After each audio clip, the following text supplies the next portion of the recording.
പൗലോസ്ലീഹ എബ്രായർക്കെഴുതിയ ലേഖനം 4-ാം അധ്യായം 1 മുതൽ 5 വരെ തിരുവചനങ്ങൾ വരക്കുമോ.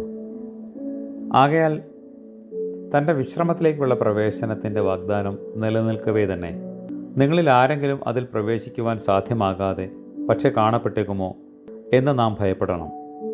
അവരോട് എന്ന പോലെ നമ്മോടും സദ്വാർത്ത അറിയിക്കപ്പെട്ടിരിക്കുന്നു. എങ്കിലും വചനം കേട്ടവർ അവർ കേട്ടവയെ വിശ്വാസത്തോട് കലർത്തായകയാൽ അവർക്ക് അത് പ്രയോജനപ്പെട്ടില്ല. വിശ്വസിച്ചവരായ നാം ആകട്ടെ സ്വസ്ഥതയിലേക്ക് പ്രവേശിക്കുന്നു. എന്നാൽ ഞാൻ കോപത്തിൽ ശപഥം ചെയ്തതുപോലെ അവർ എൻ്റെ വിശ്രമത്തിൽ പ്രവേശിക്കുകയില്ല എന്ന് താൻ പറഞ്ഞതെങ്ങനെ?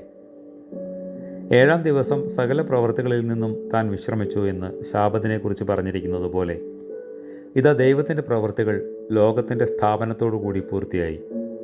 എങ്കിലും അവർ എൻ്റെ സ്വസ്ഥതയിൽ പ്രവേശിക്കുകയില്ല എന്ന് ഇവിടെ വീണ്ടും താൻ പറഞ്ഞിരിക്കുന്നു. കർത്താവേ, സ്വർഗരാജ്യത്തിൻ്റെ മേശമേൽ ഞങ്ങളെ ഇമ്പപ്പെടുത്തണമേ.